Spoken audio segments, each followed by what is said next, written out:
Après avoir abordé le travail invisible et le rôle du syndicat, nous consacrons cet épisode à une réalité qui transforme profondément le quotidien des enseignants, l'inclusion.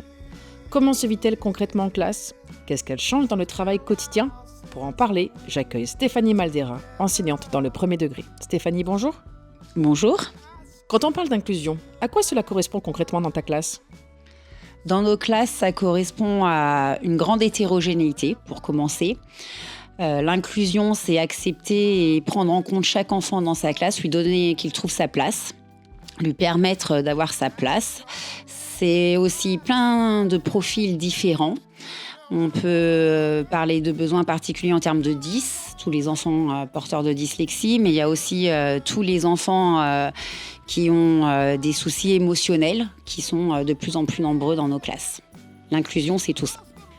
Et est-ce que cela a évolué ces dernières années ? Oui, cela a beaucoup évolué. Le nombre d'élèves à besoins particuliers a fortement augmenté dans nos classes. La diversité des situations est plus grande par rapport à l'accueil de ces enfants à besoins particuliers. Et on est passé d'une logique où avant, beaucoup de ces enfants partaient dans des structures spécialisées. Et aujourd'hui, on nous demande de les accueillir dans les classes ordinaires. Donc ça a vraiment augmenté le nombre considérablement d'enfants à besoins particuliers. Je comprends bien. Et concrètement, qu'est-ce que l'inclusion change dans ta préparation de cours ? Ça nous demande une grande préparation en amont. Il faut avoir réfléchi beaucoup à chaque séance qu'on met en place aux besoins, à ce qui va pouvoir rendre difficile le travail de chacun, à adapter pour chaque besoin particulier, justement. Donc oui, un gros travail de préparation. Et parce qu'on va devoir différencier beaucoup dans nos pratiques et s'adapter aux besoins de chacun. Donc, tu parles d'adaptation et le suivi individualisé. Prend-il, lui, plus de place qu'avant ? Eh bien, comme le nombre d'enfants augmente, forcément, oui, ça prend de plus en plus de place. On a tout ce qui est en termes de réunions pour ces suivis d'enfants qui sont sur le temps hors scolaire, là, pour nous, dans l'enseignement du premier degré. Donc c'est les ESS avec les enseignants référents, ça va être aussi les équipes éducatives avec les parents, les rendez-vous avec chaque parent. Et ce qui nous prend le plus de temps aussi, c'est d'arriver à articuler, je trouve, cette gestion simultanée entre le groupe et ces enfants à besoins particuliers. Alors, peux-tu me donner des exemples de postures ou d'adaptations qui faciliteraient l'inclusion dans ta classe ? Alors la première chose déjà, c'est d'accepter que tous les enfants ne fassent pas la même chose au même moment. Je pense que ça, c'est le principal. Ça passe beaucoup par la personnalisation des apprentissages. Donc moi, concrètement, je fonctionne beaucoup en plan de travail et en ceinture de compétences. Donc chacun travaille à son rythme. Ça demande aussi dans ces classes d'avoir un petit coin dédié, je dirais, de table d'appui pour travailler, manipuler avec ces enfants qui en ont besoin. Ça demande aussi d'utiliser la coopération. Moi, j'utilise beaucoup les pédagogies inspirées de Freinet, avec la coopération entre les élèves, le tutorat. Mais ça aussi, ça demande un travail. Ça n'arrive pas comme ça. Il faut aussi qu'ils se préparent. Il faut les amener à comprendre ce tutorat. Et ça passe beaucoup par l'explicitation et la manipulation. Et dans ton établissement, comment l'équipe du coup s'organise-t-elle ? Alors nous, on a la chance d'être une petite école, donc on arrive à se voir beaucoup.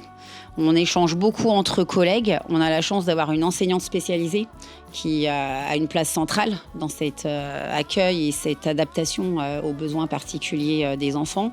On partage pas mal d'outils aussi entre nous et on se forme aussi en collectif. Et on essaye d'avoir des projets communs qui ne s'arrêtent pas d'une année à une classe, mais qui sont filés sur les cycles et voire entre les différents cycles. Et maintenant, peux-tu m'expliquer quelles sont les principales difficultés que tu rencontres au quotidien ? La première, c'est le manque de temps. Quand on est face à des programmes scolaires qui sont quand même de plus en plus assez conséquents et qu'on nous demande en même temps de nous adapter, la gestion du temps peut être très difficile. Et la deuxième grosse difficulté, je dirais que c'est une difficulté plus de moyens, notamment je pense aux AESH, qui sont peu nombreux finalement par rapport aux besoins qu'on a dans nos écoles et qui ne sont pas toujours formés non plus aussi comme elles devraient l'être. En fait, leur métier n'est pas assez reconnu, tout simplement, et on leur demande d'accompagner des enfants à besoins particuliers sans vraiment les former. Je trouve que ça, c'est une grosse difficulté pour nous. En effet, je peux comprendre. Et quand tu te retrouves face à une situation d'inclusion particulièrement complexe, qu'est-ce que cela te renvoie personnellement ?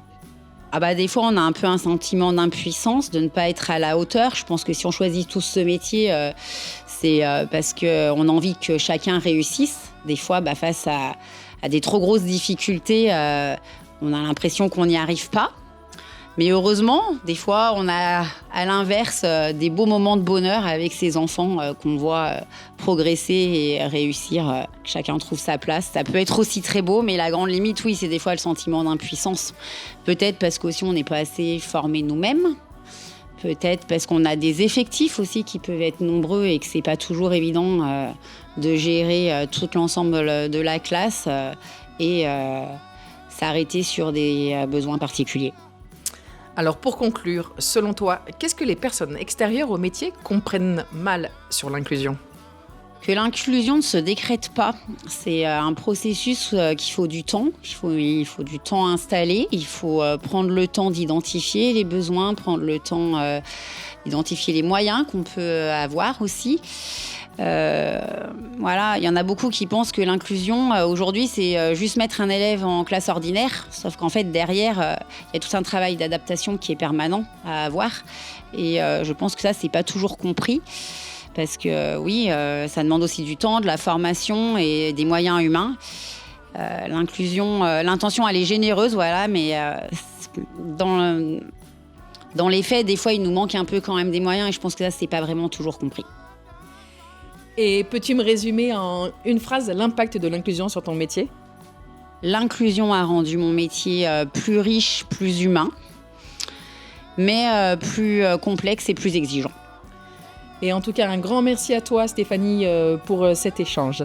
Dans le prochain épisode, le syndicat prendra la parole pour éclairer cette réalité de l'inclusion, ce qui est prévu, ce qui manque et comment agir collectivement. Merci, à bientôt.